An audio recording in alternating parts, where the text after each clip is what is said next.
Okay, we're live. All right, we are live. We are live. We are live. Hello, everyone. Welcome to the Trans Day of Visibility discussion panel brought to you by Philly Trans March. We're going to get some opportunities for people to come in, come in, come in, come in, come in. Make sure you share this out. Make sure you share it with your friends. We have a lovely, lovely panel of amazing performers here today. We're going to talk about trans visibility in entertainment because, listen, it is very important to understand that we deserve visibility and we also deserve our voices to be heard for us being trans people and non-binary people in this community, in the world of entertainment. So make sure you share this live. I'm about to share it right now. Share it out, share it out. We need people to hear our voices. Yes, yes, yes. All right, let's get started. Amazing. I'm super excited to have this panel of people because not only are these panel of performers amazing Philadelphia, like local performers, but they're also my really, really, really good friends here in the community. So what we're going to do today, we're going to have each and every one of you introduce yourself one at a time. You're going to share your pronouns, and also we're going to have a little icebreaker question. And let me come up with a corny one. What is your favorite cookie flavor? So we're going to go around. We're going to start with Drea. Hi, you said cookie flavor? Yeah. Okay. Hi, my name is Andrea Williams, but if you know me as a performer, my name is Tiffany, 2 titles, 2 titties, and mascara. My pronouns are she, her, stallion. And my favorite cookie flavor would have to be white chocolate macadamia nut. Oh, I love that. I love that. All right, Deej.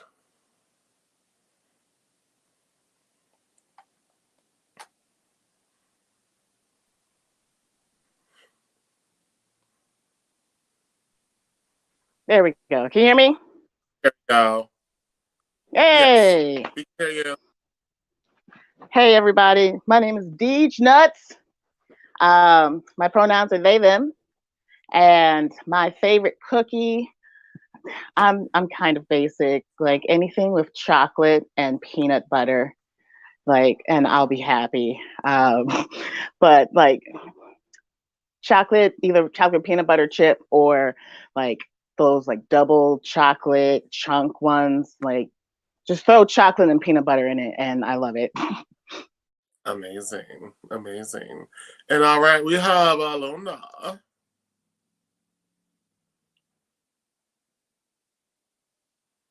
Luna the Joannette. I'm very anal about the, not the.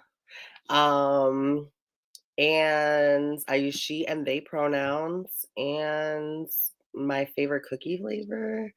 I'm very torn because I was sitting here thinking about it for a minute between s'mores and snickerdoodles. So I love cinnamon. So Amazing, amazing. And last but not least, we have TDA. Hello. I am DDA, pronouns they, she. And as far as cookie, I like a good old fashioned sugar cookie. Like, sugar cookies are like everything to me. So, yes, that is what my heart desires.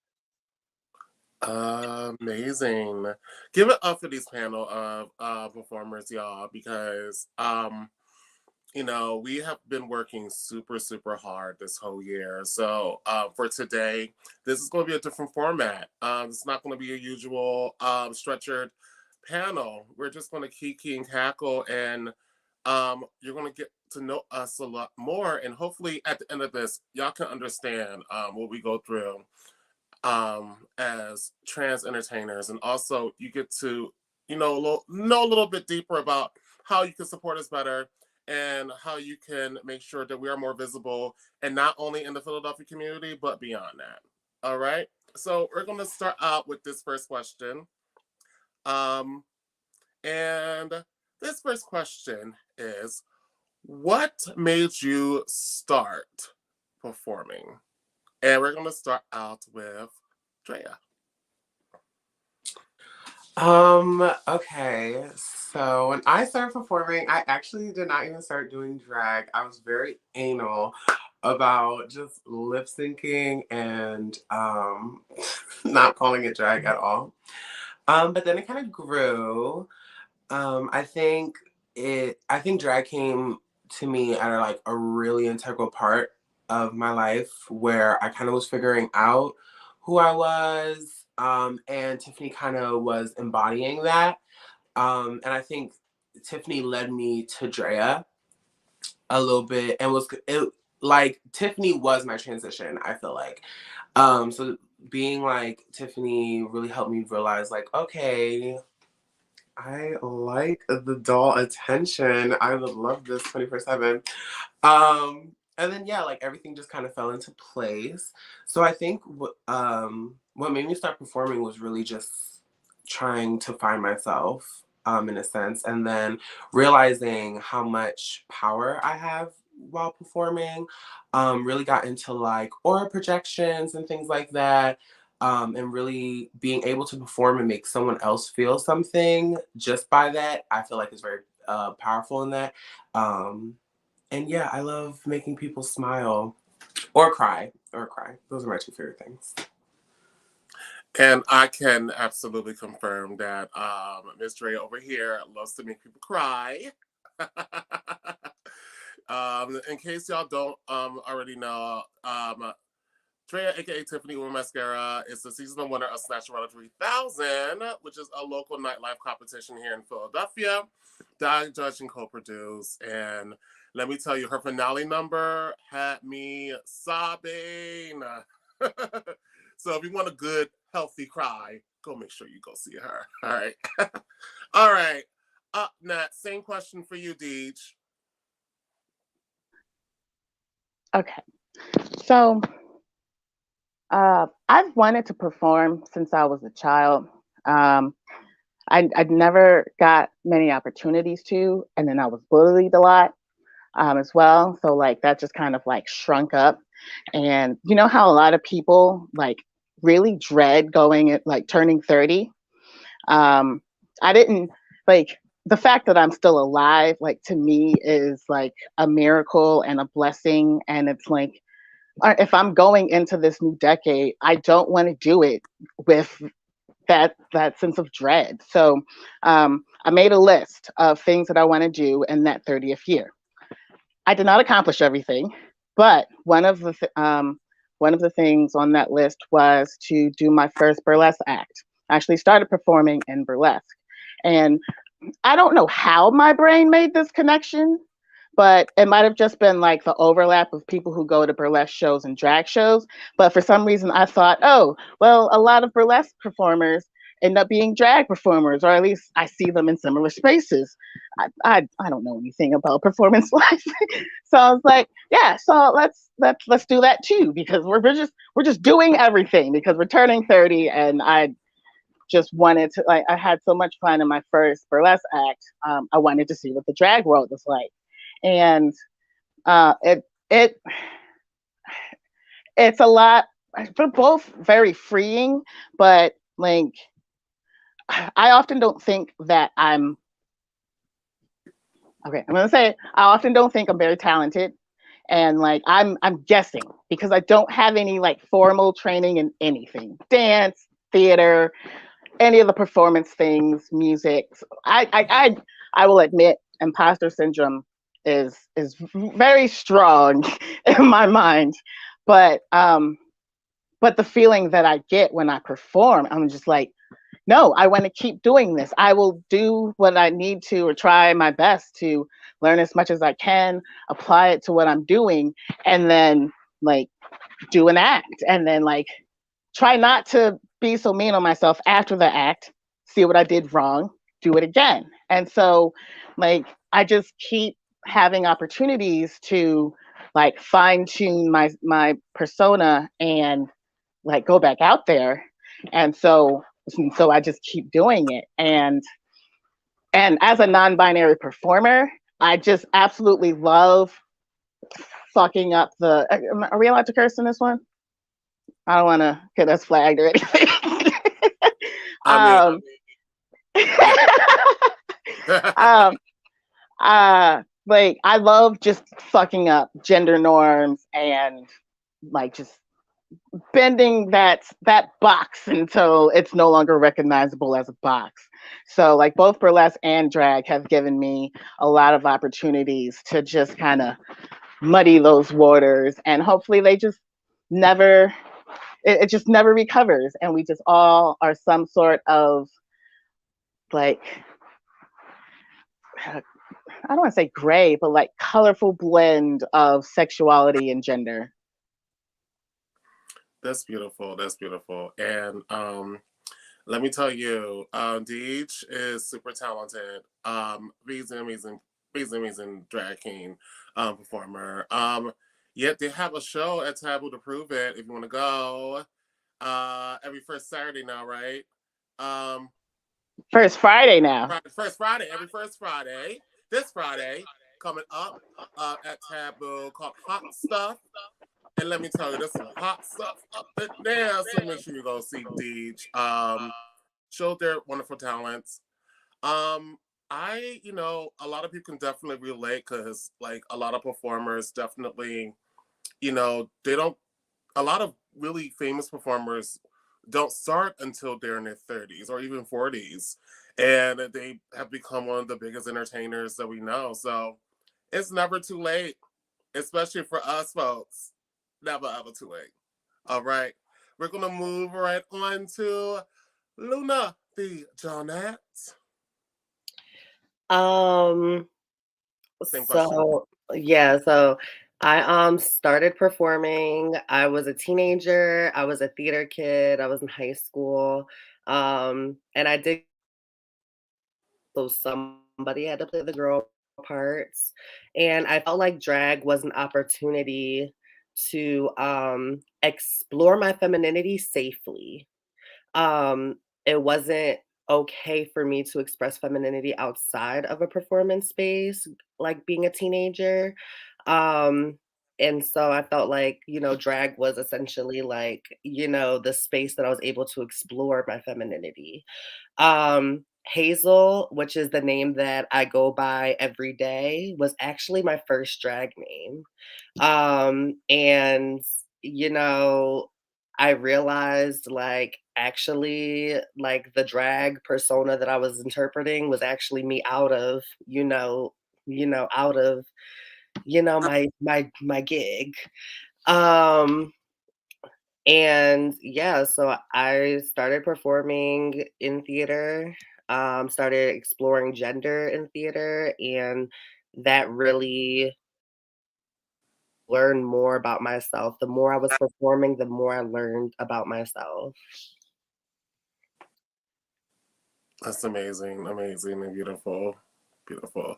Um, seeing Luna like grow as a performer ever since the Attic days, and let me tell you, she is killing it right now.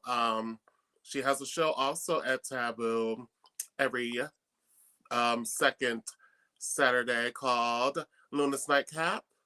Yeah, she's also in Snatcherella too. Come on, that. So make sure you catch her on Wednesdays doing that as well.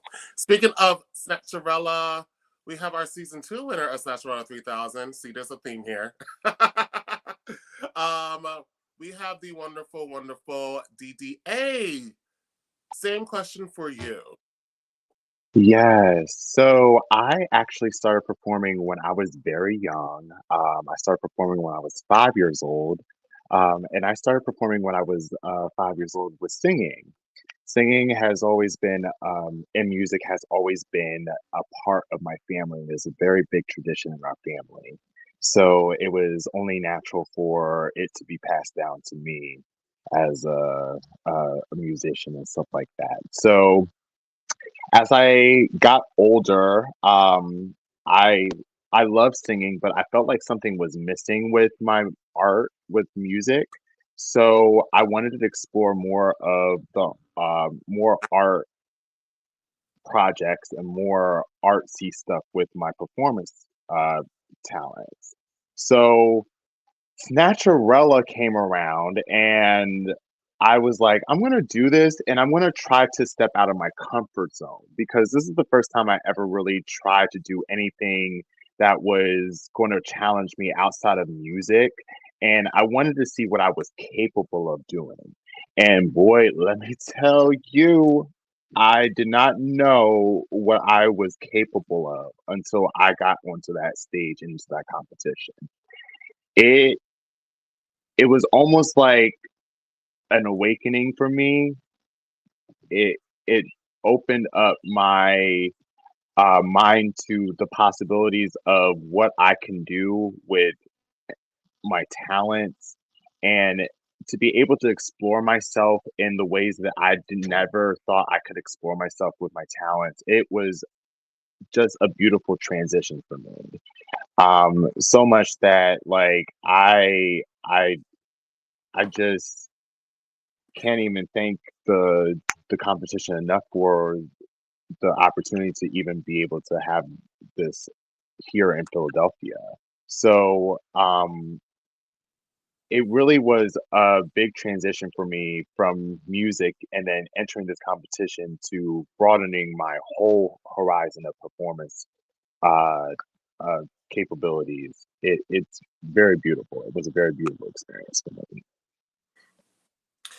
That's amazing, and I'm very, very glad that you were able to share your platform on that level, and finally got to see the talented performer you are, because like you're like low key a triple threat, or high key rather. So with that being said, we're gonna transition on, no pun intended, to our next question. So we talked a little bit about ourselves, about where we came from, and how we became the performers that we are today. I believe that influences are a major thing. I always say that I have a lot of really, really great influences in my life that helped me save my life, and helped me want to perform, and that includes musical artists, the people that are in my lives, and the experiences that we have every day. Um, so I'm gonna give before we continue. I want to give like a few seconds to switch interpreters. All right, we are all set. So our next question is simply, what are some of your biggest influences, and how did they help you start entertaining as a trans person?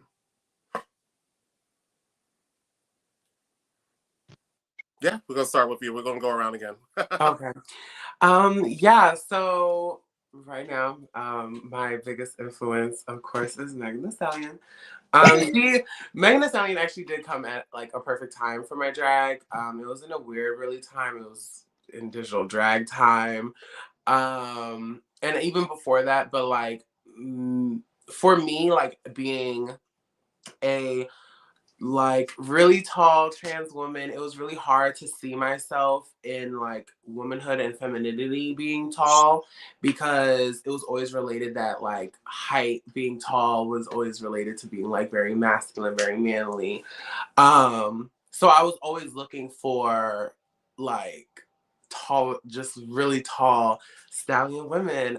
So all around, all in all, my inspiration for my performance is just tall women, specifically tall Black women. So Megan Thee Stallion fits right in. My other influence is actually two cartoons called Winx Club and Monster High. Again, I was really just very hidden when I was growing up about like my femininity and like all the things that I liked. But in Wings Club and Monster High, it was always like about like sticking up for what's right, you know, believing in yourself and all the, you know, blah, blah, blah stuff that you watch as a child. And I don't know, I just really love the fashion and the outfits. So I started actually doing modeling with a group in Philadelphia called I'm Role Models. And that kind of was like the open up gates way to be like, oh yeah, I can mix fashion with my performance. So yeah. Amazing. Meg the Stallion and also animated characters. And this makes so much sense for you. I love that so much. Oh, we love that. We love that. We love hot girl shit and we love being animated. All right. All right. We're going to move right on to Dejanette. Same question.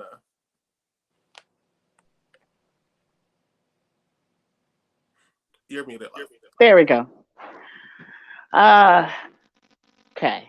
So, I realized looking back, one artist that's really like influenced kind of my journey with gender. Um, his name is Mika. He's a British singer who sings very like soprano, falsetto, kind of similar to like Freddie Mercury, and it's just this bubbly, charismatic, like usually very high energy music. But if you actually pay attention to the lyrics, all of them are not all that happy.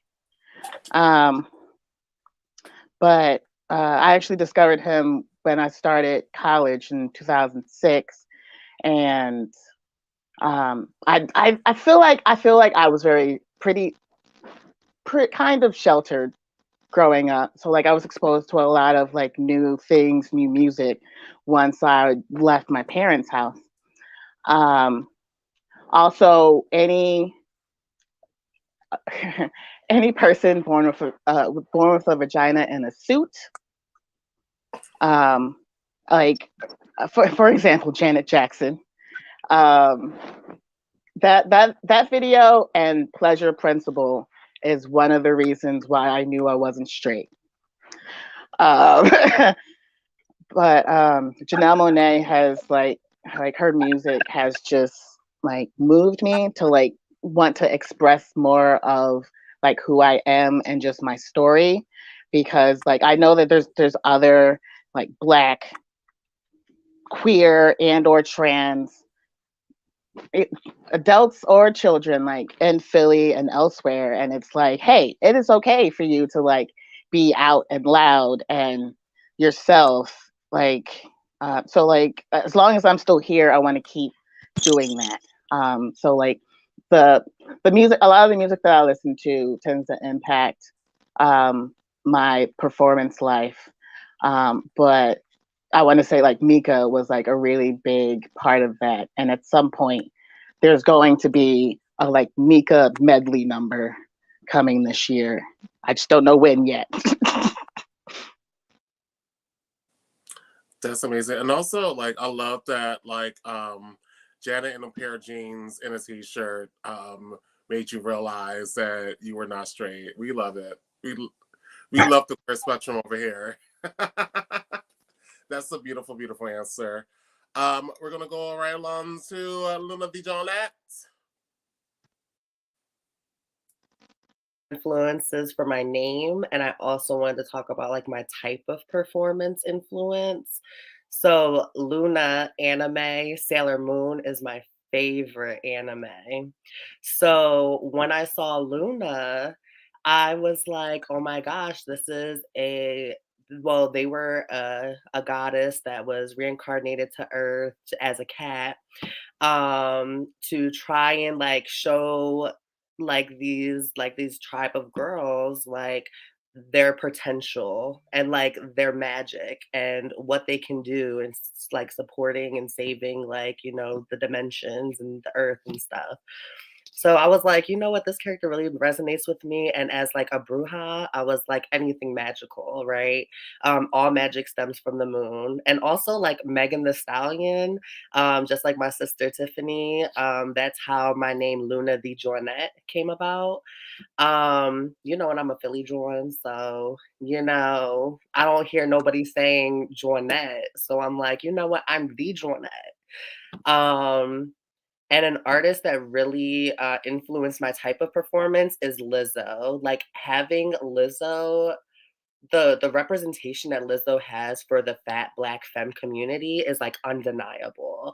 And me being a fat Black woman who performs and shows her body and twerks and is unapologetic about other people's perspectives of my body, like, and also that's so it's so empowering also as a trans person, as a trans woman, to be able to showcase our bodies, and showing that all bodies need to be celebrated. And so Lizzo is definitely the representation that we need today. She also shows up for trans rights, and yeah, the type of performance that we have, like I'm largely influenced, like as a twerk dancer, by her. Yes, yes. I'm loving these answers. Like, Mhm. and also I love the artists that y'all have mentioned. And I know I'm gonna love this next person's influences. Up next we have DDA. Same question. Okay, so a lot of my influences are based off of the people that are centered to my heart. So Black women have always been the ones to really uplift me in my life and have been in my corner since day one. If I didn't have Black women surrounding me 24/7, I don't know where I would be. So strong Black women, like Beyonce, really influences um, my art to a T. She is like the epitome of for me of a strong Black woman. Janelle Monáe is another artist that I really adore and look up to. Janet Jackson, Aretha Franklin, Phyllis Hyman is another one. Phyllis Hyman actually is one that people don't know about very much, but I resonate with Phyllis Hyman's story very much. Um, to a point where I see so many similarities in her life and how she felt so lonely and stuff like that. And I have felt that way as well, where I've had all this talent and love and support and stuff like that, but I still sometimes feel lonely, and I resonate with her story as well. So I have a lot of people, Black women that I really resonate with. I also do have a lot of male artists that I resonate with. One of them is surprisingly is Tyler the Creator. And that goes with my rap style of music when I do my music. He is a bisexual man, and we need more representation for also Lil Nas X. Amazing, amazing, amazing, amazing answers. And thank you for saying Phyllis Hyman. I feel like she's very underappreciated as an artist. She's Philly based, like Oh, my absolutely. she's like influenced Whitney Houston and like so many like various different artists, like phenomenal. She's one of my biggest influences too, particularly in fashion, so in drag style. So yeah, thank you for mentioning that. Yes. So we're going to transition on to another question in relation to influences. So us as trans people, um, you know, we come from different backgrounds, we have different experiences, we have lived so many different kinds of lives. And one thing that for me personally that have saved me is performing. Um and I can say the same for a lot of trans entertainers. So my question is, What um in what way will you say has performing impacted your life as a trans person? And I ask this because a lot of drag performers, they transition after performing, after they get in drag, after they experience the world playing around with gender. So, how has performance and performing and being a trans artist impacted your life as a trans person? Starting with Drea. Yeah. So as I said before, Tiffany kind of really helped me find Drea and kind of really made me comfortable in Drea and like make me really kind of feel it out, kind of like a little test run. And I think performing has like impacted my life as kind of giving me now an outlet to kind of just express anything that Drea may be going through, that I can't really put into words, but like songs make sense to them or like monologues make sense to it. Um, so I would say really just, yeah, in a sense of like being like performance has saved my life. I think performance, specifically during quarantine, was probably the only thing that was keeping me around. Um, yeah, but yeah, without Tiffany, there would be no Drea, and vice versa. So Amazing. And we're glad that we have both Tiffany and Drea to be here today. Amazing. Deej Nuts. Deej. Okay. Um, Performing has one given me a platform to be able to just move. Sorry about the camera. I'm looking for something. um, it so as mentioned before, I was bullied a lot as a kid, so I didn't end up doing a lot of things that like back then were like really resonating with me because I was just kind of teased out of it. But so once I finally started ignoring like those comments from like decades ago, like I was finally able to like get into a place where like my body was moving in like fun and interesting ways. And then as a bonus, people threw money at me. So that's one thing. And then it's been um it, again during quarantine, it's definitely been like the thing that gave me something to pay attention to. But something a lot of people who have followed me like since the beginning know, I have multiple sclerosis, and I was diagnosed with that in May of 2019. I started performing in November of 2018. So it was not that long after I started performing that I like got that official diagnosis. And um, like I've been having to adjust to not being able to do as much as I used to, because apparently I was overdoing it like every day to the point where my this is my theory. We don't actually know what caused it, but like my body started like breaking down, kind of started attacking itself. Um, so performing gives me an opportunity to either like not think about that for 3 to 5 minutes and just like be silly and funny and or whatever the character may be, or like tell a part of that story.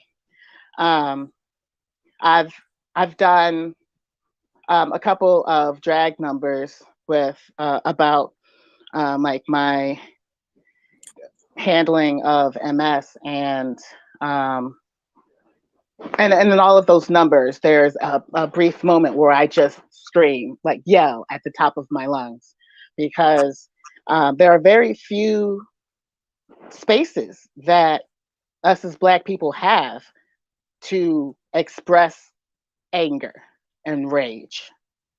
And It's literally a controlled environment. I'm not about to like go ape shit on anybody, but like I don't feel safe doing that anywhere else because you don't know who's listening and what they may interpret that scream to be. So performing has just given me an outlet to to be creative, to actually tap into that creative part of my brain that wasn't able to be active and explore when I was younger. So it's been fun kind of like playing around with ideas and bouncing ideas off of people close to me. And then just also just like letting me express these very complicated emotions that I have with having this chronic illness that has no cure. So it's getting a lot of emotions out. It's just moving in ways I've never been able to, and just kind of like attempting starting to take back the power that I never really had the opportunity to step into. What a beautiful answer. Thank you so much, Deej. We're gonna give a second. All right, we're good. Luna, Um, yeah, so I shared earlier that, there is an echo. yeah, hello? Okay, we're good. Um, I shared earlier that I essentially found I uncovered my trans identity. And like I started to learn language about transness, like through doing drag. Um, and like Hazel, which is the name I use every day, was my first ever drag name. Um, and so for me, just finding, um, just finding that. Also, the more I feel like too, my drag and my burlesque styles has evolved over time. The more comfortable and the more that I've learned about my trans identity. So now I'm more comfortable doing numbers, and I create an entire brand off of showing my body and being sexy, because there's not enough trans people who are able to show that in ways that like I experience unconsensual, like catcalling and just the way that trans people are inherently sexualized. But I know, similar to like Deej was saying, like we are able to control it in our performance spaces. And so I'm able to express this part of myself being sexy, but in a very controlled space where I know that my safety will not be compromised. Or if it is, then there is going to be like space for me to have the power of like, y'all gotta go, y'all gotta remove yourselves. And it's very liberating for me as a trans person to be able to have an open platform and be sexy. And make money, right? Make some coin. Like I'm a money maker, I'm a sex worker, and sex work is my experience as a trans woman of color. And I know that like in performance spaces, it's also like, hey, like I actually didn't have to like do a lot, like there's a lot of trauma involved within sex work, but I feel like in performance spaces I'm able to control it and and still be able to make my money and do what I need to do and profit off of like that.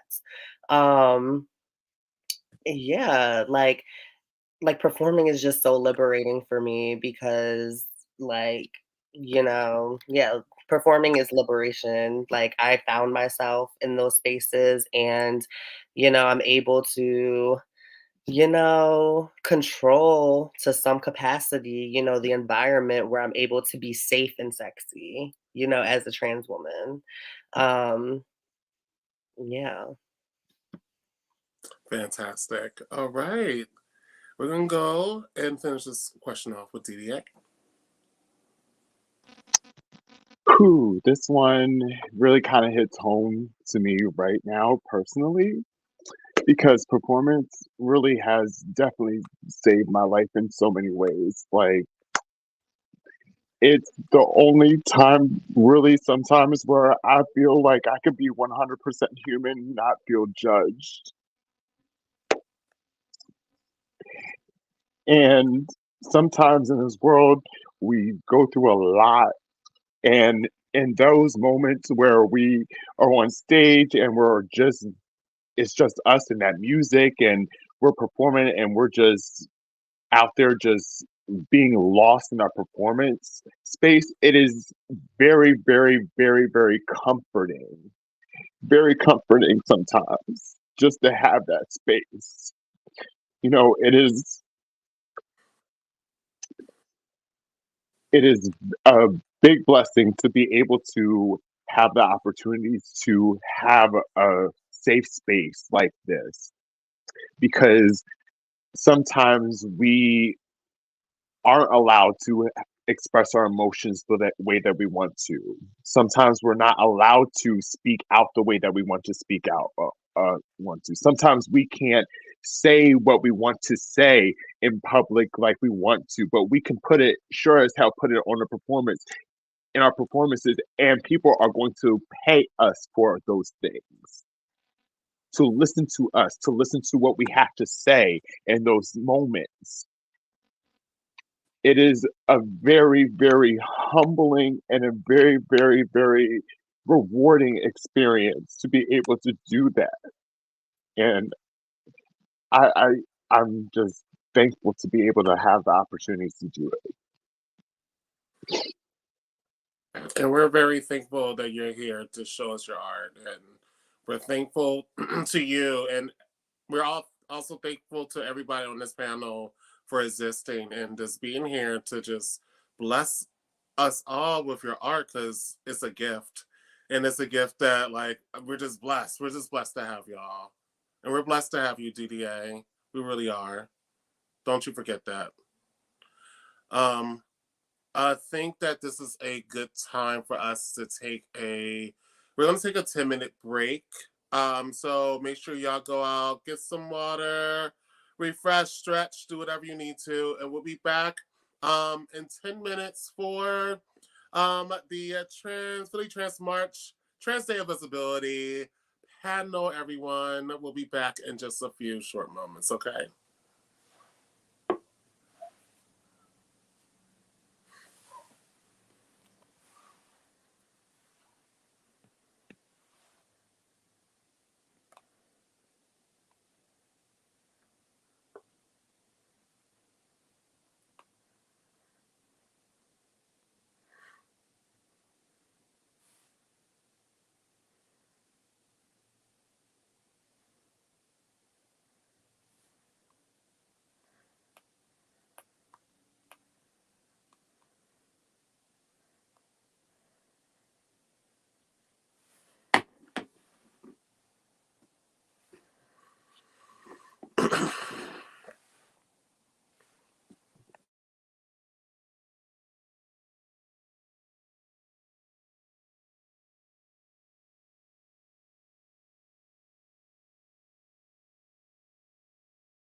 All right, all right, all right.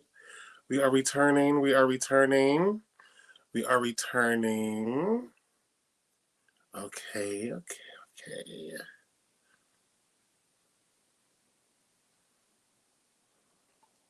Also, make sure you share this live out. We are back for our second part of our panel discussion. Make sure you share this out.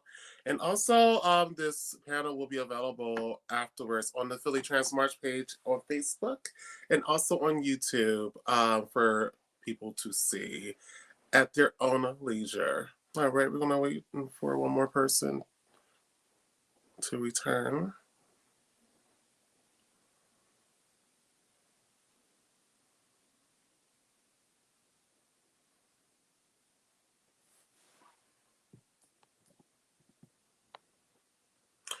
Sorry, a Queer March on YouTube. This is clarified. That it's Queer March on YouTube.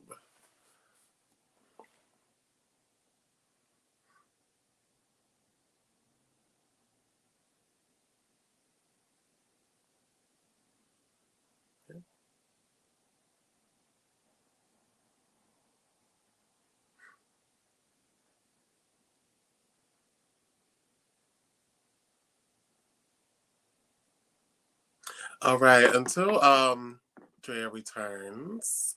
Okay, there we go. Sorry, I received a call. It is no worries, my love. All right, welcome back, y'all, to the Trans Day of Visibility panel discussion, brought to you by Philly Trans March. So our first part, we kind of got to know our performers, our entertainers you see here on this screen.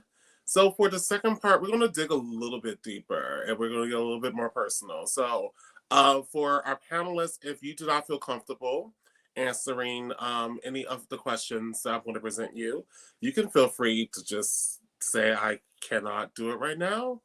Or you can just take a moment, whatever you want to do. We are just here to just relax and make these people know who we are as trans entertainers. All right.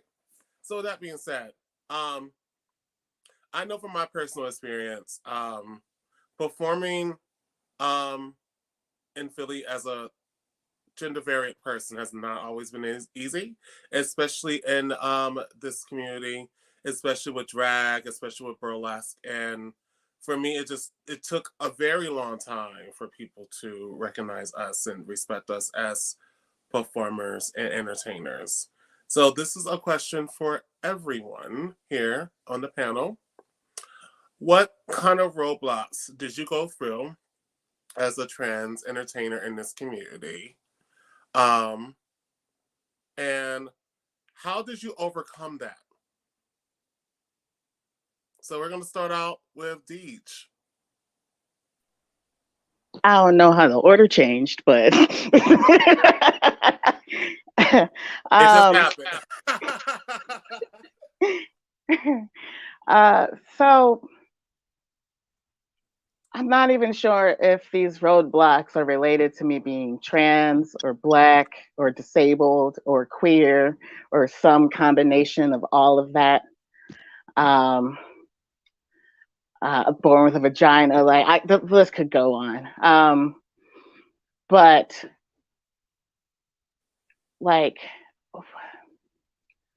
well, one of the first roadblocks was knowing when a show was being casted.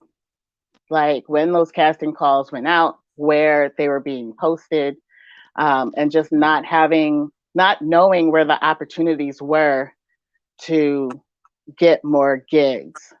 Like when I first started out, majority of the gigs that I got were because I think it was word of mouth, but for the most part, but like someone that I knew was reaching out to me either about a show they were producing or like someone close to them was producing. So then I got the information that way. But there's also accessibility. again, I'm disabled, and I use a cane when walking around outside of my house. And outside of the painted mug, um, a great majority of the gigs booked in Philadelphia are booked in venues that are not accessible. Um, Stairs are very complicated to get up with luggage and a cane. Um, and like, just because the stairs alone will just take from the very limited spoons I already have to perform. Um, and like for both of those things, and that's just more I could say, but um, other people have to go too. It's like I had to ask myself, like, do I want this enough? Is what I'm doing worth the effort that I'm going to put into it?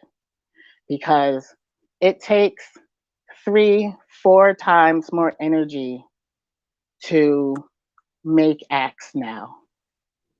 I'm still I struggle with doing like the activities of daily living.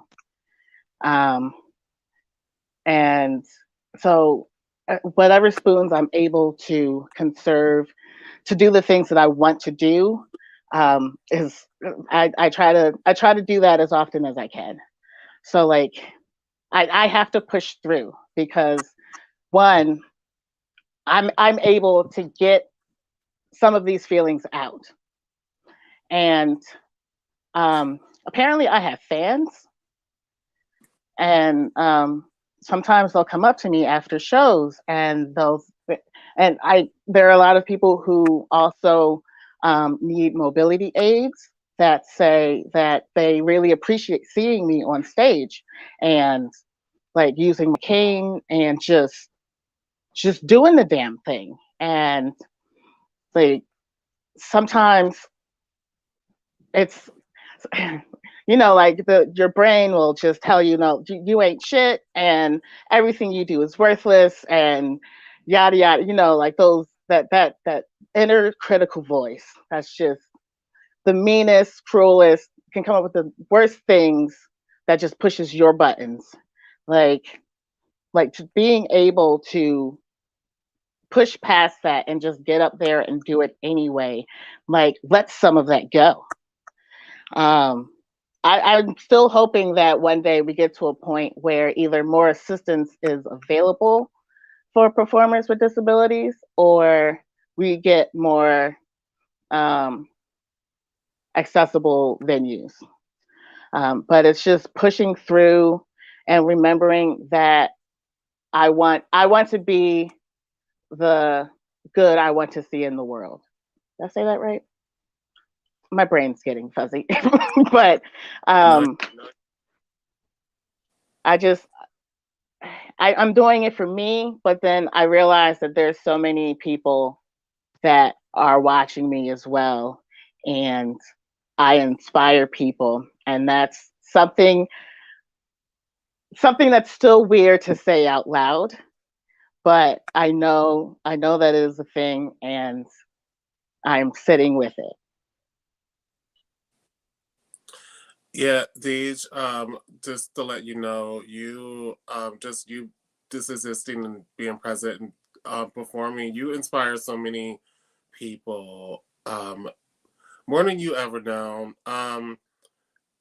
I feel like there is a large disability like presence in the community, especially with trans disabled people and performers in this community because of you and others. Like, don't ever think that like what you do is not worth anything. You are worth the world, and because of what you do, there's going to be a new generation of so many different performers just like you who are young, and they're going to look at you like, I am going to become the next motherfucking superstar because I know these nuts. I've seen them perform, and this is what I am living for. So Just want to reaffirm that.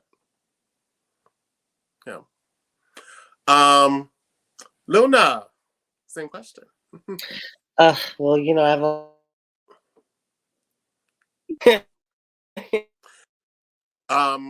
Luna, you froze for a second. I would say that.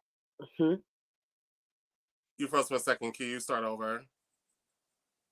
Oh yeah, I said I have a lot of critiques. um I started performing in the gayborhood, like outside of like my school and like nonprofit and like community theaters. I started performing in the gayborhood in like 2016. And I can count on two hands between 2016 and 2019 how many gigs that I've had. And I felt like nobody was seeing me as a performer, nobody took me seriously. Of course, like, intersectionality is a thing, and it's never because of one oppressed identity you have, it's always because of all of your identities you show up in. Um, and also also, I never saw people actually paying attention to me unless I was sexy. Unless I exploited my trans body was when people would recognize me. And then, well, I'm a moneymaker, we're hustlers, honey. So then I actually took that and took it as a sense of like empowerment and like reclaimed that and then started profiting off of it. And create an entire brand off of it. But the types of numbers that I would do is like ballads and things of that nature. I was involved in ballroom, but people never really saw me as an entertainer outside of like me like putting my entire body out there or me putting my entire body and identity out there. Um yeah, like today, like during the pandemic, I was doing virtual things, then I started like working on my craft. Like of course I have issues with like, racist and transphobic like white entertainers, white patrons who come to bars. Um I have a lot of issues and critiques about like both tipping, which better, but I'm gonna stop praising the bare minimum. Um, Even though it has gotten better, also just like non-consensual touching and groping and all of those things that show up within the community, even from other performers sometimes. Um, and yeah, today, since I have like a really poppin' show now people are noticing me only because I have something to give them, or only because I have something to give. And that is also making me feel like, damn, where were y'all at when I was like doing sex work and needed an extra $30 gig and y'all weren't booking me, you know? And so those are a lot of the issues that I've had. Um, I did a lot of competitions for free. Now I am in Snatcherella, and I feel like that has given me an opportunity to show a lot of the art that I haven't been able to show because I felt like it was underappreciated because people expected me to show up in one very specific type of way. Um, and also, like, Snatcherella we get paid for, and those other competitions that I did, some money to get nothing really in return. Um, yeah, it's just a lot of, those things, it's a lot to really unpack. But I feel like those are, like, the main which is a lot. Those are the main things that I feel like need to be shared, at least within my experience, like, fortunately, I was able to quit my job to be able to pursue performing and doing nails full time because, my mental health got so worn down, working in nonprofits. And so performance has saved me essentially. And um, but now, like, I feel like I'm only given the recognition because now I'm seen as a producer in the city. And, people are only showing up for me because, they think that I have something for them, but y'all never showed up for me before. Um, period. So yeah, though there's a lot of barriers, there's a lot of shit.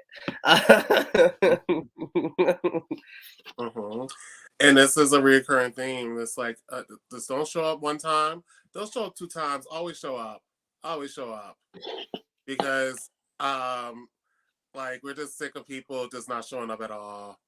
And people showing up sometimes during 3-4 times a year, only showing up during June, only showing up in February. No, fuck that. Show up all the time. And this is an example of why it's important to always show up for us. So, with that said, we're going to move on to DTA. You're muted. You're muted, babe. DTA, you're muted. Okay. Oh, okay. So you're gonna have to give me the first part of that question because my mom called me while you were while you were giving us the question. She No, had it's to all check up good. on her baby. No, it's all good. Okay. We're going to switch interpreters first. All right, we're good. So, you need me to repeat the question? Yes. So, sorry, I have memory lapse. So, my question was, what kind of obstacles and roadblocks have you experienced as a performer of trans experience, and how did you overcome that? What have I experienced? Well, let's see. Well, one of the things that I've definitely experienced in the scene was just getting booked in general, being given a chance. At the very beginning of my performance career here in Philadelphia, I had to enter some competitions just to get some recognition, and people were still not giving me an opportunity to even get my foot in the door. And even if I would try to give myself an opportunity to say, "Hey, I'm looking for work," it was met with deaf ears. It wasn't until Snatcherella where people started seeing what I was capable of doing, where people were like, "Oh, okay, let's give them a chance to really give the opportunity to prove themselves some more." Then I started booking shows and whatnot. Um, One of the things that I also struggled with was constant racism.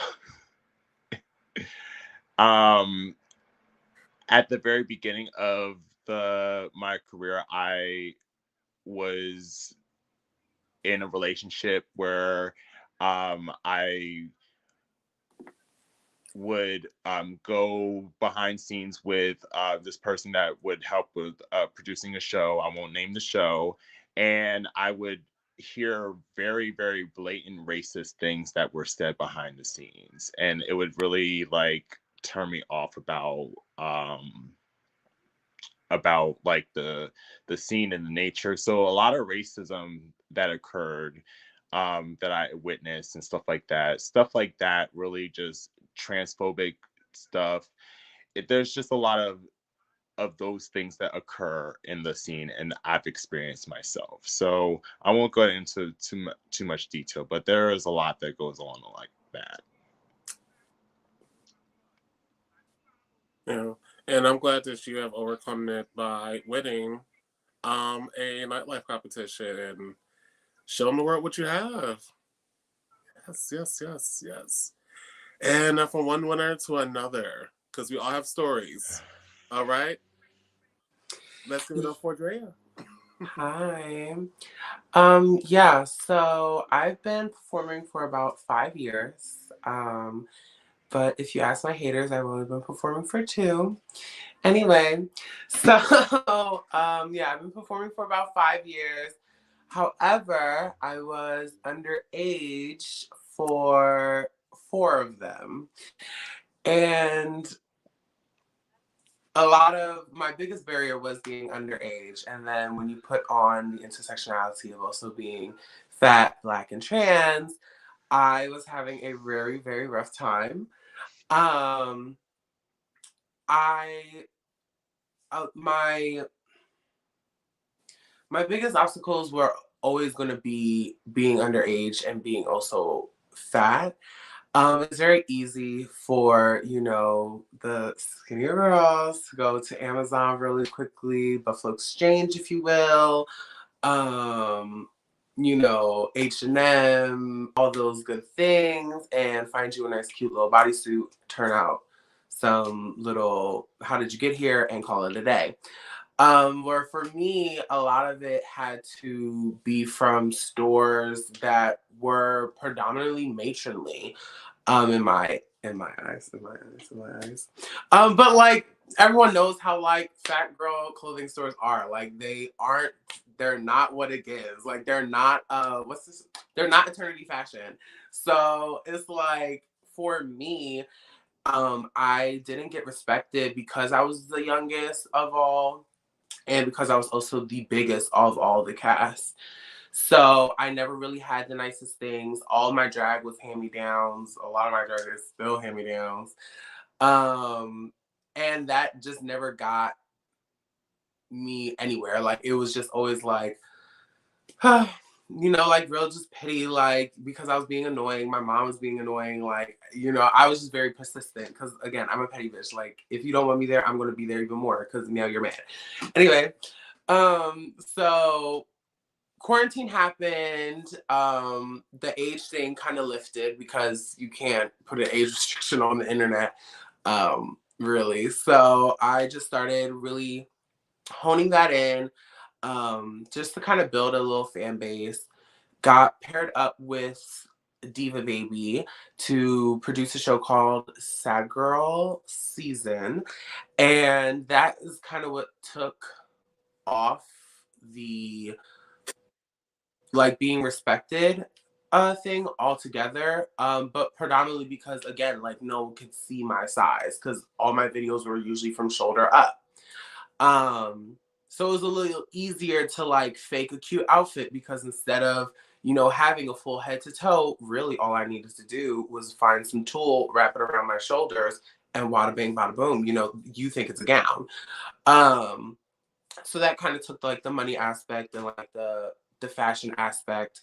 But then when we got back into quarantine, everything kind of got put back on. I mean, when we kind of got out of quarantine, everything kind of got put back on when it came to like my finances and my size. Again, like people were still glorifying, the Barbie doll sized girls, the ones that had the nice human hair units, everything new, everything stoned, everything sparkly. And I didn't have any of that. I was poor, not having support from my mother, paying my mother bills, um, and doing that all off of just community support, like not even being employed, community support and performing. Um, then my birthday hit, became 21, and I was like, it's Storm Tiffany. Everyone clear through. Went to Delaware, won a pageant. And when I won the pageant, I thought that was it. I was like, I'm good. Like, Philly has to put respect on my name. Has to. Came back, and everyone was like, what that pageant mean to us. That's Delaware with Philly. So I was like, okay, cool. Like, I guess I got to prove something else here. And then Snatcherella came along right after that. And that's when it was really game time. So trying to like get new things, get my own things. I was starting to perform a whole lot more. So I was able to not only take care of my mother, take care of me, take care of my daughter, Tilly, and take care of my drag. Like I was able to at least get a new gown for the finale and won. And that kind of just really set everything off respect-wise. A lot of people kind of was like, oh, okay, because of course me winning also came with some drama. So of course, after the drama had happened, everyone was like, okay, Tiffany's not that girl to play with. But I still didn't believe in myself. And I think believing in myself had to be the overall biggest obstacle. I think if I would have believed in myself a whole lot sooner, a lot of the things that I let slide and a lot of the ways that I was treated would not have happened. For now, I stand to you as a proud Black trans woman who is a performer, who has 2 titles, who has carried her reins in both of those titles with such grace, and also with a stern fist. Because at the end of the day, like, things need to be said, and change never happened with closed mouths. So winning Statuarella really helped me realize that you don't need the newest outfits. You do not need the newest makeup. You do not need the newest hair or anything. It's about how you're doing it, what story you're telling. Do you believe in yourself? And yeah, now bitch has a job, and now bitch is getting new things. And now I'm making bitches more mad. So I'm very excited. And we are so proud of you and your journey. And you're still super, super young, and you have a long life of killing it. All right. So we're gonna give a moment for Deej to return, because we're gonna dig a little deeper here with this subject. Um, until then, I just want to give a special shout out to the organizers of Philly Trans March for making this possible. Give it up for them. They have been super, super, super amazing and so accommodating to us each and every time. Because listen, if nobody else outside the community is going to show up and take care of us, our own community will. So, special shout out to that. Also, I want to quickly advertise, if I can. I'm not sure. Trash snack. Can I? Okay, yes. Also, before that, I want to give a shout out to reclaimpride.org for providing our StreamYard software right here for ease, so we can easily stream to YouTube and Facebook. Also, a special shout out to Trash Snack, which is an amazing local bakery here in Philadelphia that have a lot of wonderful, wonderful medicated bakery goods for people in the Philadelphia area. They are actually selling some wonderful, wonderful medicated chocolate bars in their website, and 100% of the proceeds will go to the panelists here for today's panel. So make sure you check out menu.trashsnack.org. Hit them up on Instagram for more information on how you can sign up to get deliveries made to your home. So is these okay to return? All right, we're gonna move on, and I can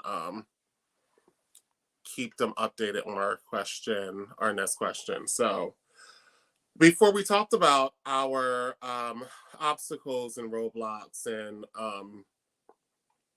getting to where we are right now, our next question is,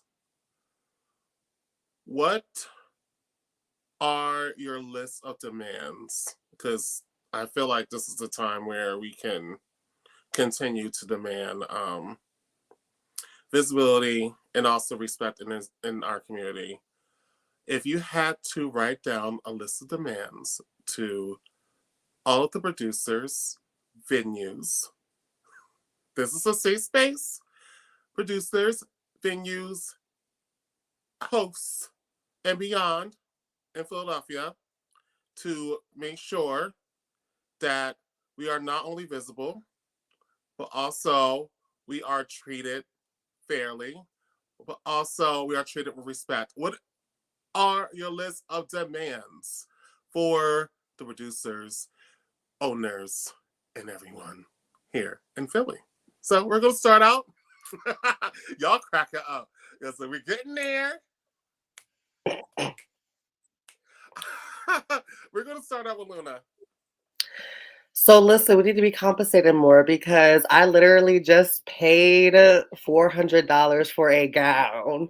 So literally, like we have to get paid for it. I invest so much money financially in assurance that is going to pay off in the long run, but it's not happening soon enough. Like we have to live, we have bills to pay. Like this is like I also do nails. I have to pay for my nail stations and stuff to keep up. Like taxes is not fun. I always have to owe because I'm an independent business owner. Like literally, like we have to be paid. Also, I believe that every single show that is done in the city of Philadelphia needs to represent the city of Philadelphia. Okay, so I'm tired of seeing shows where the cast is people largely not from Philly and largely white. Like that is bothering me. Um, like we need to have people who are trans, fat people on stage. Like we also need to stop creating a beef between the drag community and the burlesque community as if they are so much different when there is so much overlap within the community. Like I am a drag burlesquer and people always want to hold me into a drag box but don't recognize me as a burlesquer because largely I can't help but to think about it because I'm a trans woman, you know? And so we need to have inclusivity and talk about like the communities, all entertaining communities in Philly. But yeah, largely I would say having representation of Black and Brown Philadelphians that represent the city, you know, that are casted in shows. We need to have more pay and we need to like and listen, $75, $100, like we need to be paid actual compensation because this is a job. Like from the moment I start painting at home, it takes me 3 hours sometimes to do my makeup and get in full drag. From the moment I start painting, from the moment that I am traveling to the moment I travel home from the gig, I need to be compensated. And that $100 is not going to compensate that 8 hours of work that I just did. You know, like, yeah, the show's 2 hours, but it like 3.5 hours, 3 hours to get in drag. We have to travel there. Plus, I have to deal with some of the people in these bars who are problematic as hell and act like I don't care, like act like it's okay. You know, like no. Like I need to be paid for my labor, my emotional labor, my travel costs, all of that. Representation, yes, and like yeah, that's all. That's what I can think of now. Those That those are my demands. and that's fair. Because there's always more.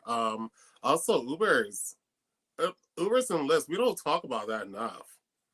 Like, baby, because we're not getting on SEPTA in full drag. I did that, and I'm like, honey, it's giving Uber enough.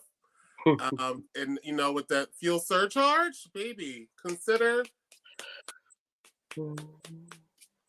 That Mhm. being said, we're gonna move on to Drea. Same question.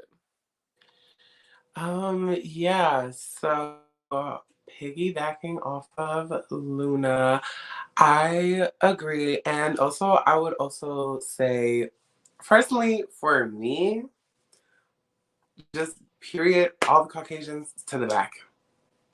To the back. That's my first demand. Second demand, I would love all the Caucasians to stop performing songs about the Black experience. You do not experience it, so therefore you cannot perform it. If you are performing stuff that you cannot relate to, then you are not performing, you are mimicking. So, that's my second demand. My third demand is definitely, of course, more money, more money. My fourth demand is actually directly from the audience. If you are, okay, do I want to say the word ignorant? I don't want to say the word ignorant, but if you are Whatever ignorant you want. and you have this thing of like, we all look the same, I would just suggest hush. And just enjoy from afar. Just give us money and keep it pushing. You don't have to really speak to us. That's just for me personally.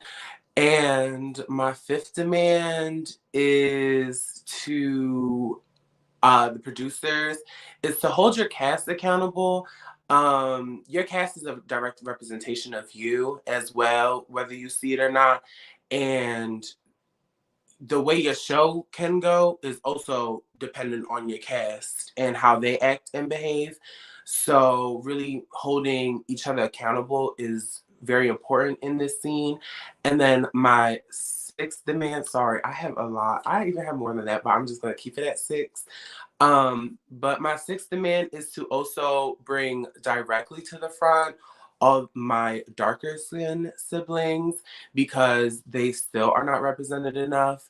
Yes, me and the other La Bejas are graced and blessed, but it is really time that my good dark skin siblings show the light because they're eating it and they are the blueprint. Period. Thank you. Amazing, amazing, amazing words. Shout out to all my melanated siblings out there. Holding it down. Always. Visibility across the board is super important. All right. So, Deej. So, just in case you missed it, my question was, what are some of your demands for the producers and the owners of venues here in Philadelphia? Do you have as a Black trans person? All right. um, this one is for producers. Either when making casting calls or like if you tap a performer on the shoulder and like you want them in your show, please ask if there are any accessibility needs that they have. One of my biggest difficulties like in a venue is trying to carry both a luggage and also use my cane going up steps. Like that's dangerous. It, as I mentioned before, it uses up energy and spoons that could have gone towards my performance, and it's just really kind of disheartening for the performer. And it's not just performers either. Like there are a lot of uh, there's a lot of the community that cannot come to these shows, that do not have access to these shows because they can't get into the performance space and there's no virtual option. Um, Speaking of virtual options, we should have more virtual shows. We accumulated all of these skills during 2020, and and now are we going to just put that away and wait until the next pandemic? Like, we still have these skills. Like, we can still create these acts. And like, I would love to see hybrid shows, like some live, some virtual, like just to mix it up because like there's a lot of like people want to come to the show. Like I don't think there's a big problem with audience, but like if people can't access it, then they can't give money. So like I would love to see some sort of attempt to help performers who have disabilities like get into the space better if it's not accessible, which is a lot of them, so that we can put more energy into like giving a goddamn good show as opposed to like trying to like adjust how the performance is going to go because you spent so much energy just getting into the space with luggage.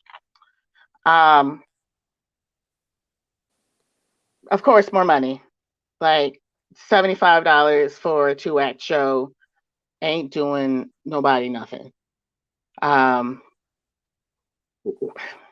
I know the pandemic, I know inflation, things have gone up in price. I understand, I get it. But we can't exist with these meager like payments. Like we need to be able to exist. Um uh,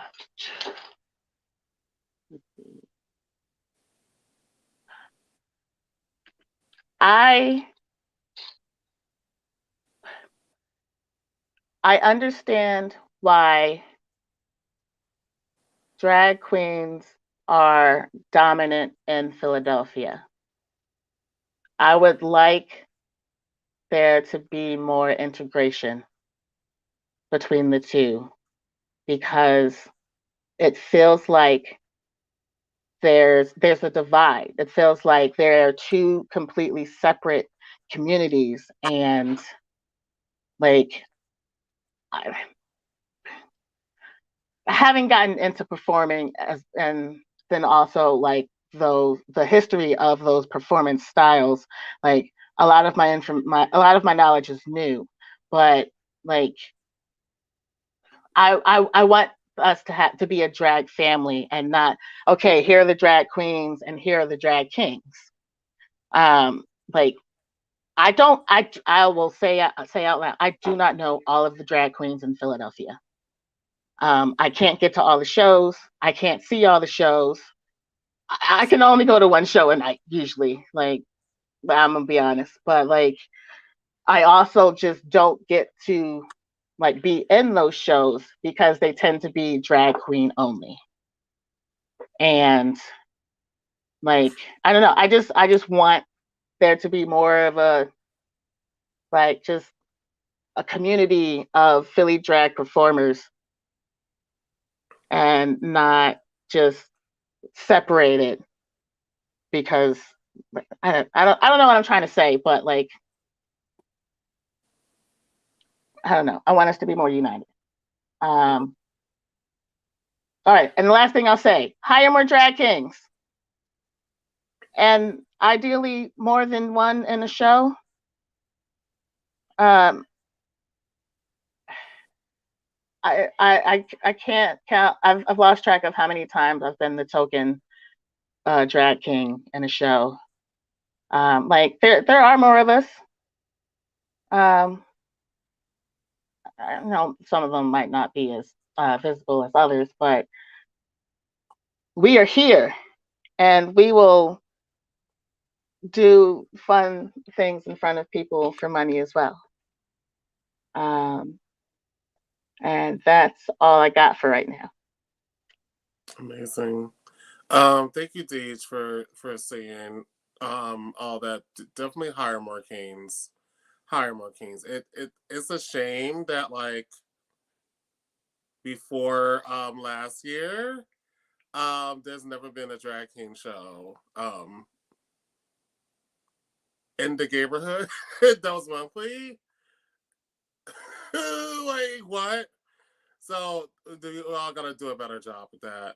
Absolutely. And speaking of virtual things, just to interject for a little bit, we do need virtual options because a lot of people don't want to go outside yet. People are not comfortable. So people need to definitely shell out some money for these digital shows because in 2020 it definitely was not easy. We don't just sit in front of a camera, and sometimes we only got paid $5 for a digital show. So like all across the board, we gotta shell out money for everything so we can make sure that we can provide entertainment in a more accessible level for everyone. So we can all eat, so we can all be entertained. And that's the goal. That's the goal. All right.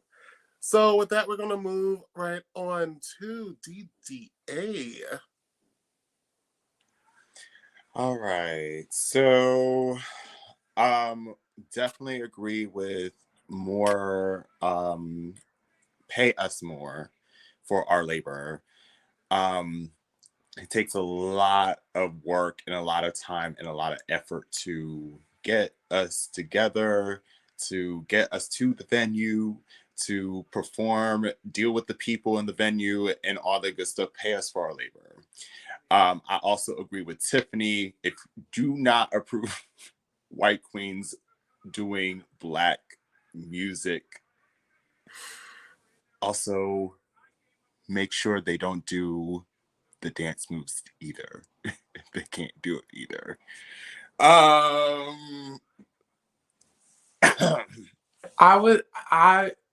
It's not just the whites. It's non-Black people. Yeah, that part. I would like to see more bearded performers perform that are femme and femme presenting, like myself. I would love to see that become more of a norm. I would love to see more drag kings get booked because I don't see enough of them perform. I'd love to see more performance types in shows. I'd like to see performance shows broaden their horizons with who they book for performances. Like I want to see live singers in there. I want to see more burlesquers. I want to see more drag kings. I want to see more variety in shows. I feel like drag queens are always going to be there, but there's few and far between opportunities for people like myself that also do music and are music artists to do shows and stuff like that. So I take those opportunities to do live music when I have the opportunity to. But I would love to see more people get opportunities like myself so that they can show their talents and their gifts that they have to offer. So I love to see that more often. Yeah, that's about it for me. Amazing. Hopefully, like these demands can be put out there because, like, after the Black Town Hall, it just seems like things are slowly getting back to where they were.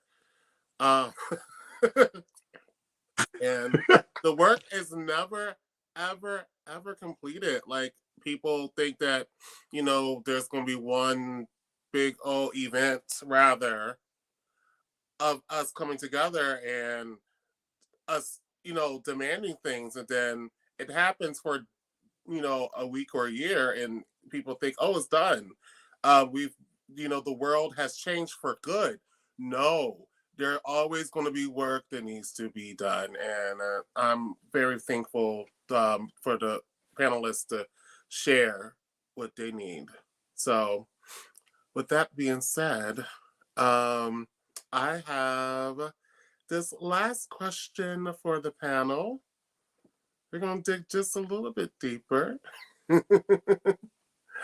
So, we're going to step outside of Philly for a second.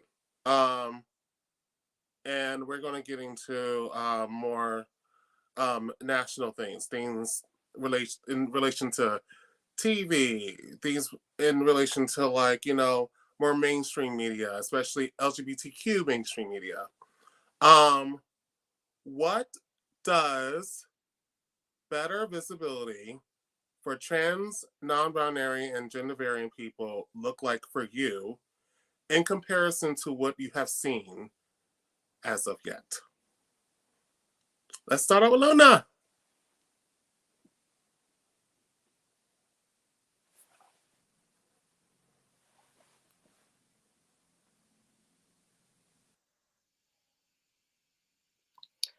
Can you repeat the question, please? Okay, It went in and out. Yeah. Okay, yes. What does better visibility for trans and non-binary people look like in the mainstream LGBTQ plus media?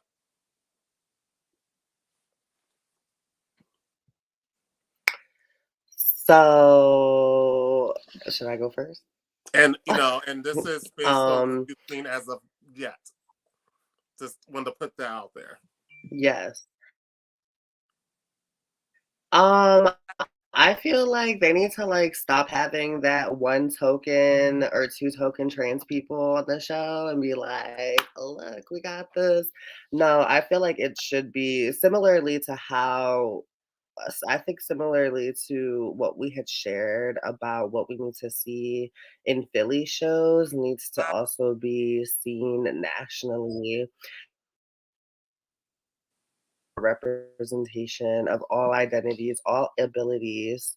Um, you know, like, this is why I hate the word diversity because diversity largely says, like, oh, we have one of this, one of this, one of this, one of this. We're checking all the boxes. We actually need to practice inclusivity outside of that. And so that also looks like hiring those people to be backstage and doing X, Y, and Z. It looks like there needs to be inclusivity within the crews of these shows. There needs to be more opportunities for more, trans people, specifically Black trans people. Um, like I'm loving Pose and I'm loving all of the work that they are doing outside of that show. But then, like, those people are also the people that I have met at conferences before, like, there needs to be more, visibility essentially,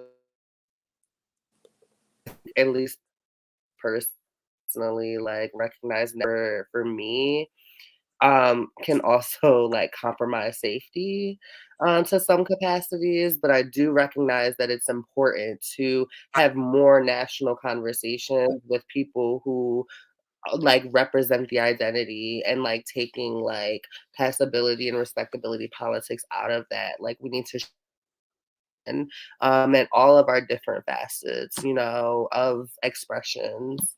Um,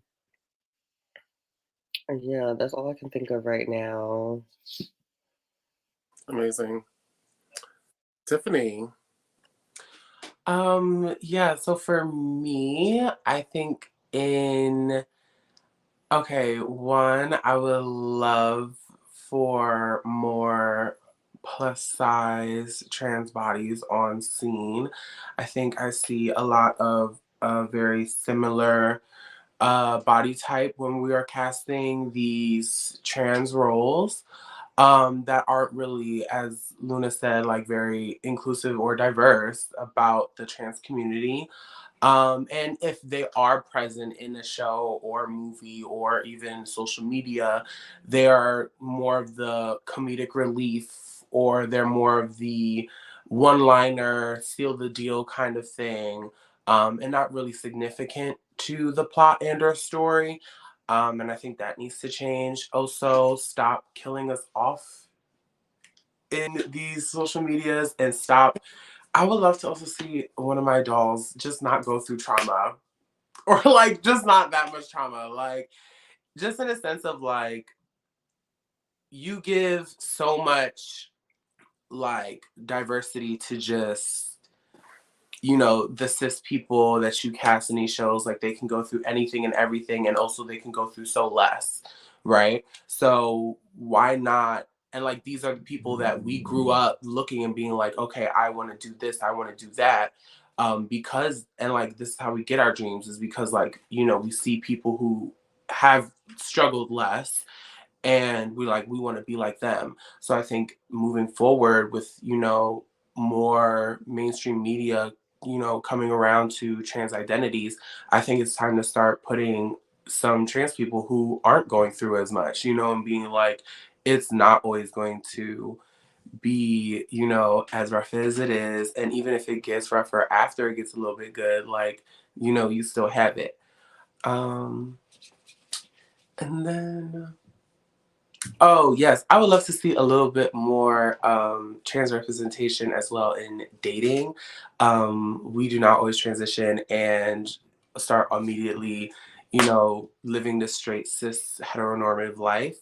Some of us still identify outside of, just the binary spectrum. Some of us are pansexual, bisexual, asexual. So I think showing that representation and a little bit more bringing a little bit more to light intersectionality wise, and it's talking about how like sexuality is different from gender and it's different from gender identity and gender expression and all those things. I think it's a hard time we start looking at those so that way we can build a better future. Amazing, amazing. Yeah, like I want to see like a scene where there's, fat trans people hanging out in the park with our titties out, drinking champagne and listening to the SZA and making out with each other. Like we just don't like, go through like we just don't go through shit every single day. We have fun. Like so thank you for mentioning that. For sure. Like I'm tired of seeing trauma. Shit. Trauma's a part of our lives. Don't get me wrong. But not all the damn time. All right. We like to go to the movies and play video games and be nerds, and we're complex people. Lord Jesus. All right. We're gonna move on to Deej. All my devices are so slow.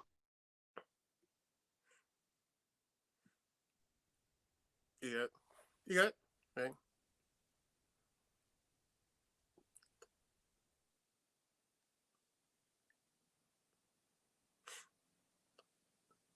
Deej. There we go. You hear me? Okay.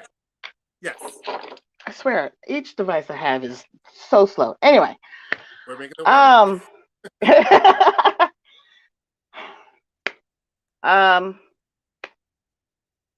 Stop using gendered greetings if you don't know the gender identity of everyone in your cast. Like everyone is not a lady, it's not a woman, it's not does not identify with those terms, and that includes cis. Like just, or maybe ask, would you be okay if this type of term is used? I tend to use that. Like at least give the person the opportunity to, or people, like there might be multiple people, like they may look femme presenting, but they just kind of go with it because maybe they're not used to speaking up.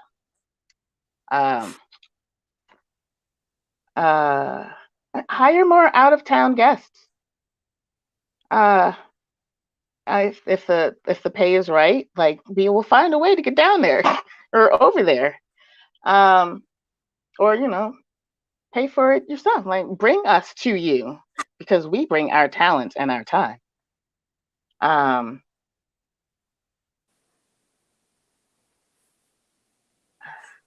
had something else involving non-binary, and it is escaping me. Yes, like TV shows and movies and stuff. More than heterosexual and like, I guess the term is binary heterosexual.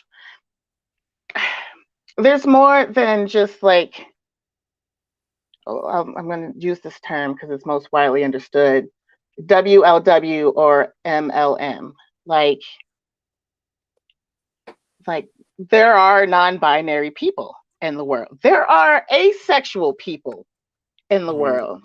Like there are so many different identities that go widely unrepresented or supremely underrepresented. Non-binary does not always equal androgynous.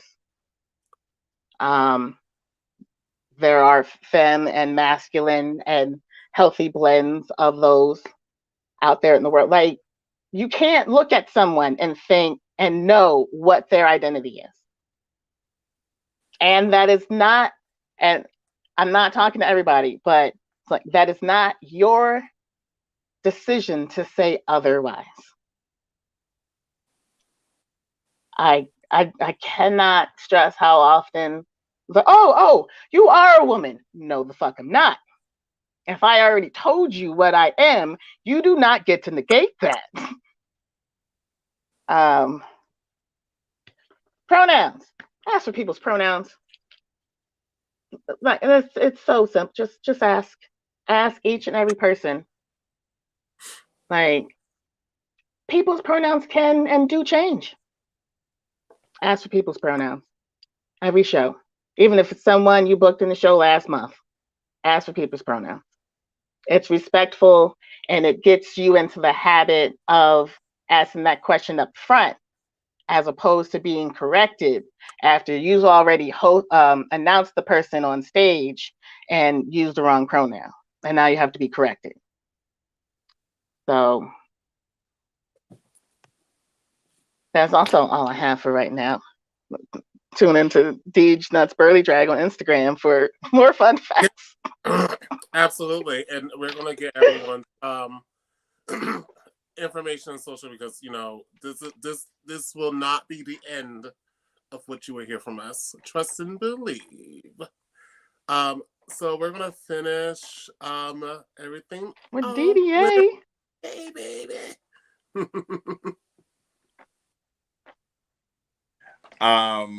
I'd like to see more non-binary representation as we go on in media. I feel like we don't have enough non-binary representation as is, and I would love to see some more representation and not it be so like quote unquote like androgynous or whatnot. I'd like to see it represented in all lights, in all facets. I'd also like to see us tackle more about mental health issues. I think sometimes we don't talk about mental health issues in the community and the struggles that we go through with our mental health. And I think talking about mental health issues and being open about the struggles that we may have may be able to help people relate to each other and be able to find some comfort in helping each other through situations that they may suffer through. So I'd love to see some stories about that in the media. So yeah. Amazing. Thank you for that. Mental health is definitely a major thing that we get about within our own community, which is wild to me because that is, you know, all of our struggles, you know, come from trauma and our struggles with our mental health based on how society treats us. So, yeah, thank you for that answer, DDA. With that being said, it is about that time. It is 7:59. I want to thank everyone for watching this panel. It's very important for us to continue the conversation with how we can be better visible in not only the community outside the LGBTQ plus community, but also within our own community, especially with the gay and lesbian and bi community as well. There is rampant transphobia still everywhere. Not with just within the straight community, but within the gay and lesbian bi community, but also within the Black community, also within the Black gay community. So it's definitely important for us to keep on having these discussions and, you know, for people to get to know who we are as complex humans. So panels like this are very important. So if you could, please make sure you check out Queer March on YouTube or also subscribe to Philly Trans March on Facebook. This panel will be up still for you to rewatch and share with your friends. So I'm going to wrap this up by having everyone up here share their social media, where they can find them next as far as shows or anything. And also, last but not least, your Venmo and Cash App information. So we're gonna go around again, starting with Luna.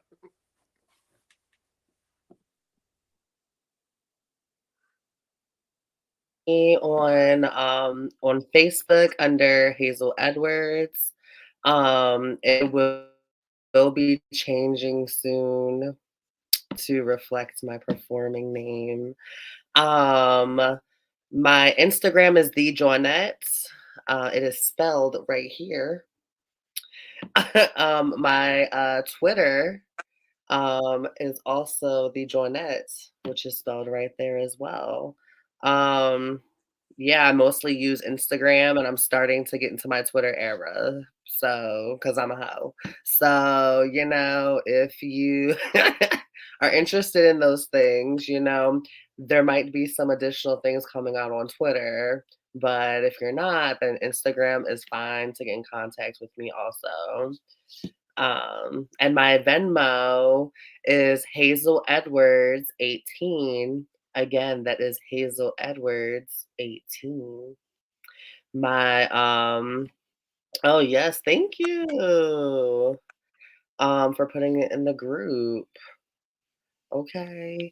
My Cash App, listen, I got some subscriptions that's trying me, so Cash App is not the best, form of coin right now because them subscriptions is like trying to get me every day. So yeah, maybe you can hit me up on Twitter or Instagram and tell me how I can get rid of my subscriptions that I don't use, so that I can reuse my Cash App. But yes, thank you. Amazing. Yeah, so for me, you can find me on Facebook at Drea Williams, and Instagram is just Tiffany Uma Mascara. Tiffany spelled traditionally like breakfast at Tiffany's. Uma, UMA, like Uma Thurman, and mascara like the eyelash product that makes your lashes go wham. And my Twitter is Aspiring Pet 99. Aspiring Pet 99. I talk a lot of shit, so be prepared. Dre has the most entertaining tweeters ever. I said, like you and like Little Piece run Twitter, Philly Twitter. Um, all right, so I see that Deej got it up on the name. So I don't think you can see it on the Facebook, but just in case, share everything, baby. Share how we can support you, find you, see you on stage, shaking your thing, etc., etc. All right. So if you're unable to see my name on the screen, well, it's my Venmo and Cash App handles. It's the same username, just like the appropriate symbol before it. It's Mix Deej Nuts, and that's MX, as in the non-binary honorific, or gender neutral, if you prefer that term. And my stage name, Deej Nuts. At for Venmo, $ for Cash App. And my Instagram is Deej Nuts Burly, spelled BURLY drag. Because it was at first it was burlesque, and then I was like, oh, I'm doing drag a lot now. I should probably update this. And you can see me every first Friday at Taboo for Philly's currently only monthly drag king show called Hot Stuff.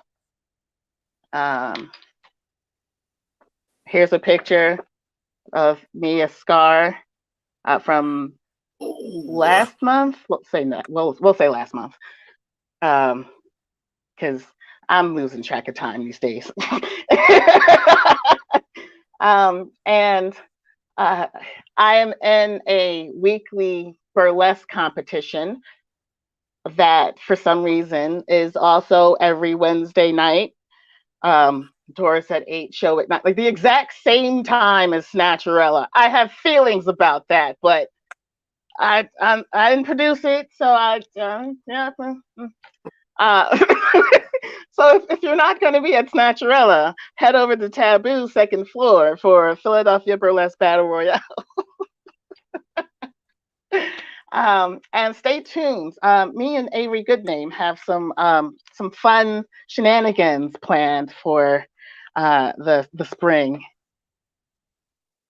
Amazing, amazing. Support us all when you can and where you can. DDA. All right. So you can find me on Facebook at Diamond Pearl. That is diamond like the jewel, pearl like the jewel as well. um, and then you can also find me on Instagram at DDA Music World. That is DDA Music World. And then on Twitter, you can find me at Mix Philadelphia. Oh no, Mix PHL Leather 20. That is Mix MX PHL Leather 20. Because I am the current reigning Philadelphia Leather. You can also find all information about me and other performances on my website, ddamusicworld.com. Compliments of Snatcherella 3000. And my next show will be Madhouse this Friday. I will be performing there at Taboo Friday. And also, I just released a new single called Menage a Trois on all streaming services underneath DDA. So please check out the single. It is a hot track, and you'll surely love it. It's for the club, you know. So give those streaming numbers up for me and support Black music artists, Black queer music artists, for real. We out here doing our thing. Oh, as far as cash titles, you can Venmo me at Mix Diamond David. That is MX Diamond David. And then also for Cash App, it is $MX Diamond David. That is $MX Diamond David. Amazing. Cool. And I guess I can share my information. So my name is Icon Ebony Fierce. If you don't know, you can find me on Instagram, Twitter, at Icon Ebony Fierce as ICONEBONYFIERCE. You can like my Facebook like page because my regular page is at its max, unfortunately. So you can go like Icon Ebony Fierce on Facebook, or you can follow Freak and Queer Productions on Facebook as well. You can catch me this week. Speaking of hybrid shows, you can catch me this upcoming Thursday for the return of Ebony's Confessions, which will be at the Painted Mug this Thursday at 7 for Trans Day of Visibility. And if you can't make it, you can also see it online at thepaintedmug.com. And The Painted Mug is a sober, very accessible space. So you can either go there, you can be at home, and you can experience it all of Ebony's Confessions. My cash handles is at Icon Ebony Fierce on Venmo. Make sure you use the black and white photo. That is at Icon Ebony Fierce, says with the black and white photo. And also on Cash App, $ Icon Ebony Fierce. Somebody out there has fake Cash App my name. So make sure you use the one with me on my crown. Smiling like this. Bing! That one. That is $ Icon Ebony Fierce. Thank you all so much for coming and watching this panel so much. Shout out to just a quick little things, just a little corrections. If you want to see this afterwards on YouTube, It is Reclaim Pride Coalition on YouTube, Reclaim Pride Coalition. And shout out to Reclaim Pride Coalition for offering this StreamYard software for us to use. Also, thanks to, once again, Reclaim Pride NYC for supporting Philly's Trans March and cooperating with us. Thank you so much for Philly Trans March, particularly Bree and Jess for giving us this opportunity. And also thank you to Trash Snack for selling good medicated goods, which all proceeds will go to us panelists. So any last words? I know Luna has something. Yes, I wanted to plug my shows, which I completely Oh, yes. forgot to do. So we do have that overlap on Wednesdays. But if you're not going to be on Taboo on Wednesday, come to Frankie Bradley's. See me slaying this weekly competition, Snatch Around 3000. Say Luna Deep on that at the door. I'm currently an aspiring season 3 winner. Yeah. And tomorrow is Broadway week. Broadway hits. So I'm gonna be doing The Little Mermaid. So you should come through. Also Luna Sexy Variety Show at Taboo second floor. And yeah, that's April 9th. And then I mean, I also am gonna do Thought and Boppin', April 13th, also at Taboo on the second floor. So I think outside of that, and then I have brunches Saturdays and Sundays, any given Saturday or Sunday, at Taboo. Amazing. Make sure you come out and support everyone up here in this panel in all of our various shows. We always have something going on. And there's so many more opportunities to support us. I can't be the only person out here giving opportunities for other Black trans people out in the community. We all can do better. All right. With that being said, love you all so much. And I want y'all to please rest and make sure that this week you are saying the names of trans people and giving us our flowers while we're here. Not only this week, but beyond this week and beyond and forever and ever. With that being said, this is Icon Ebony Fierce. We love you so much. Have a safe, hydrating, and beautiful evening. All right. Bye.